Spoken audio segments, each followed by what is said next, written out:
Alrighty, checking in with another update on some recent purchases. I had a couple of things come together here, so just do a quick rundown. I was going to say something about the silver market, but not much to say. I mean, it's still digesting the big move. Anyways, we'll get into the items here. Did pick up some 90% just because it's cheaper, lower premium. So we'll take a look at these. Hopefully there's not a lot of slicks, heavily worn quarters, but let's see what we got. Let's try to take off my sweater there. All right.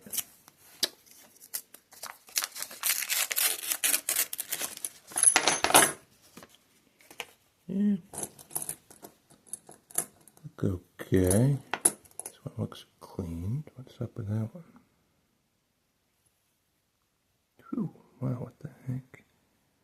I mean, it just looks odd. Actually, it doesn't have a lot of surface scratches, but you can tell by the edge it's pretty mint state, but I mean, unless if that's a proof coin, it looks a little too shiny. I have to look that one over again here. It's the same year. Funny. 7D. Yeah, I mean the old stuff is fun.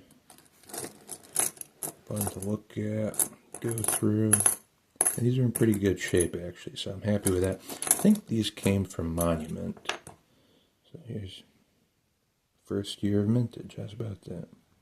The rim, very well worn. Here's a nice one. Wow, this was a good batch. Look at that. This is like a mint state 1948. That's mint. That's a nice one. Many other goodies. It's funny, I'm not seeing a lot of 60. Usually you see 63s and 64s. Look at that. This one's in pretty good shape too. It's got beautiful patina in the front. Look at that. It's actually, I mean, it's worn, but not that bad.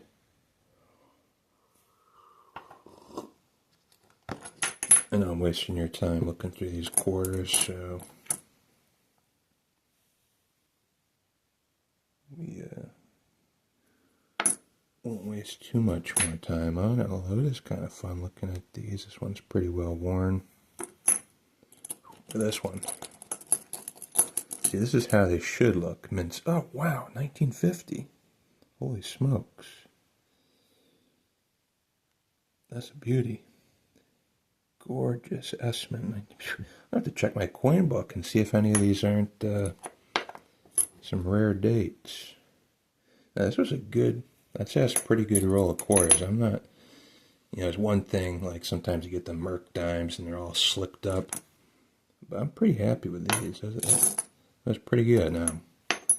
Silver's at a very high price, but yeah, so that was good.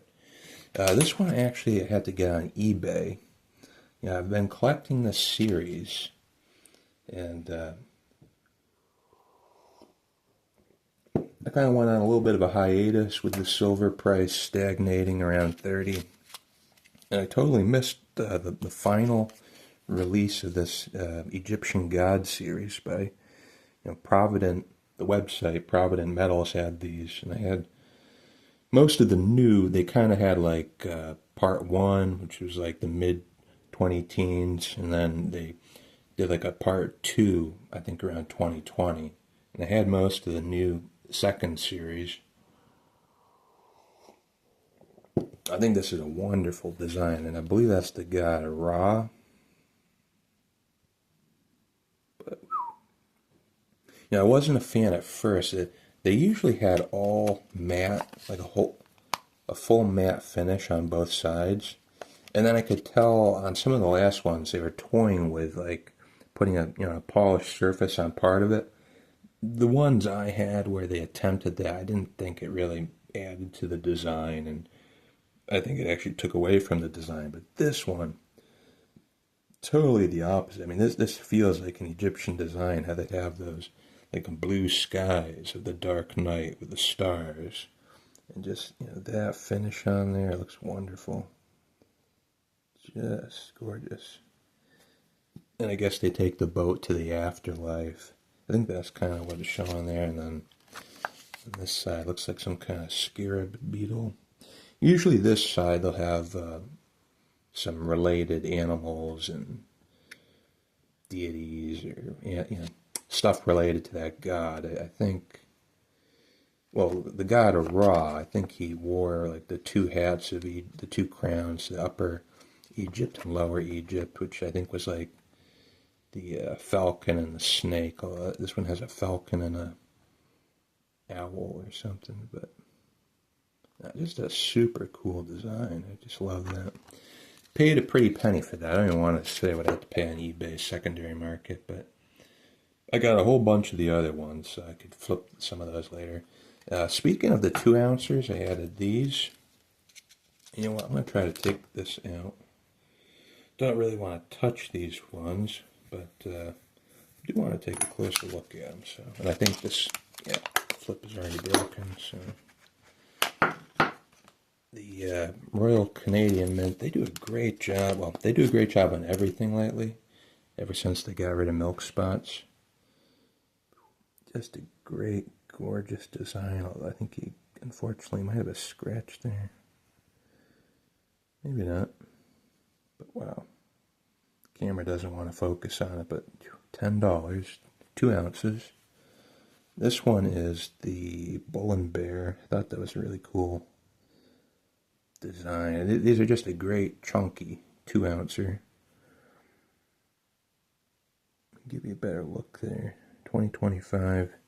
Now these have all been really popular. They did like the I don't know if you call them like not Halloween series, but monsters. They had like the werewolf, Kraken. I think that was it. I think they should have done the Bigfoot, being Canada, but they forgot. Where's the other one? The other one is this. I think this was a different series, technically. They call it like Creatures of the North, and I think it was supposed to be like, Mastodon, maybe what do they call it, a Smilodon, or like a saber-toothed cat or something. I feel like they've started a couple series like this, and they just kind of gave up on it, and it just quietly went away. Although, maybe they could dust them off, but I doubt it. Anyways, this is just a really great, another great chunky 2-ounce coin right there. Gotta love those. The rest of it was just cheap bullion. Most of the stores I look at have these the cheapest. They're the Elemental. They must be cranking out a whole ton of these. It's almost always the cheapest bullion coin around on any website. The Elemental Buffaloes, and I love them. They've got a radial design, a little bit like the Maple Leafs. Yeah, it looks pretty handsome. I don't got any complaints on it. See the Elemental logo at the bottom. And then the Indian Chief. Looks like the Buffalo nickel. Not a bad round. And another thing, I don't think I've seen any milk spots on any of them. I'm sure it could happen, but all of mine have been really, really good quality, so nothing to complain there. I've been throwing in a couple of these Canadian dollars, because they're also, I think, pretty close to spot. They're only 80% silver, but yeah, pretty nice. Now this one I was looking at, I'm not sure if it's a proof. I really do hate proof coins thrown in. To be frank, though, I'm not sure if the Canadian Mint had a good grasp on their quality control, as in, like, I think a lot of their coins looked like proofs, or had like a proof-like finish, but they're really a business strike. I think I've seen that on their $half, so I'm not a fan of that at all. I think some people and some mints think like a proof finish makes a coin look really beautiful, but no, I think totally the opposite. This is a perfect example of a business strike. It has just enough polish, but it's nowhere near a proof. And I think, to me, that's all you want to see on a business strike. That's perfection. Just enough polish, but not much. I mean, I'd be happy even with a finish more like a Krugerrand. The modern silver coins, that's enough. Anyways, getting distracted there, picked up some of these. I think these look really great from the Royal Mint in Britain. Did a great job. It's King George the Dragon Slayer. They did one the previous year too. I've got one from 2024, I think it was. And actually, they updated the design. It's got a bunch of safety features, kind of like the mesh background. I think kind of waves the light a little bit, but also you can see it's got some kind of micro font. Probably just says like Royal Mint or something.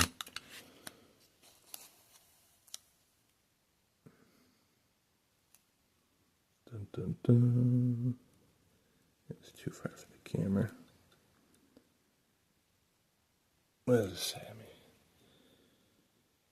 It says 1 ounce fine silver 999 2025. Pretty cool. So it says that micro lettering. So I picked up a couple of those just to add to the collection, and I got a couple of these. Just I've been kind of collecting this series, but it's the Dragon Bars Perth Mint. They do a really great job on these, although the date used to be on the obverse, but they changed that. And technically, they call it a coin because it has a denomination. I would disagree. I think that's all semantics, like the people who say, who get really hung up on, like, what's the difference between a round and a coin, the denomination.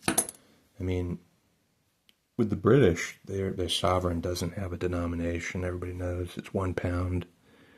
I was trying to think if, I can't remember if their regular pennies said 1 penny either. I don't know if they did, actually. Really getting off topic here.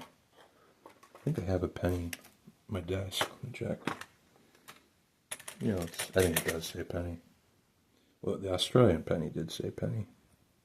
Did the British one? I'm not sure. Let's see. Oh, yeah, it definitely does.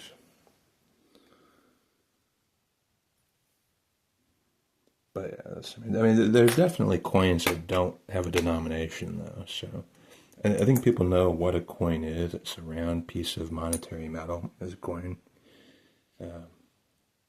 And so, by extension, I wouldn't call this a coin. This is a bar. I mean, you could put a denomination on there, but it's not a coin. And that's all I got. Have a couple more orders coming in. Probably do just unboxing like I usually do. Again, the markets. Silver is kind of knocking around 50. Obviously, it's just such a psychological level. And they do need to kind of digest the move. I mean, you want it to be sustainable. We all want $100 silver yesterday, but it's just not the way things work. It's got to be a sustainable move. Same thing at gold at 2000. It built the base there for a long time before it punched up higher. Silver's probably going to do that, although silver is more volatile and it has been taking much, much longer in its move, so I do think it is going to start shooting higher. Nobody can stop what's coming there with silver, but we'll hang it up there and we'll talk to you later.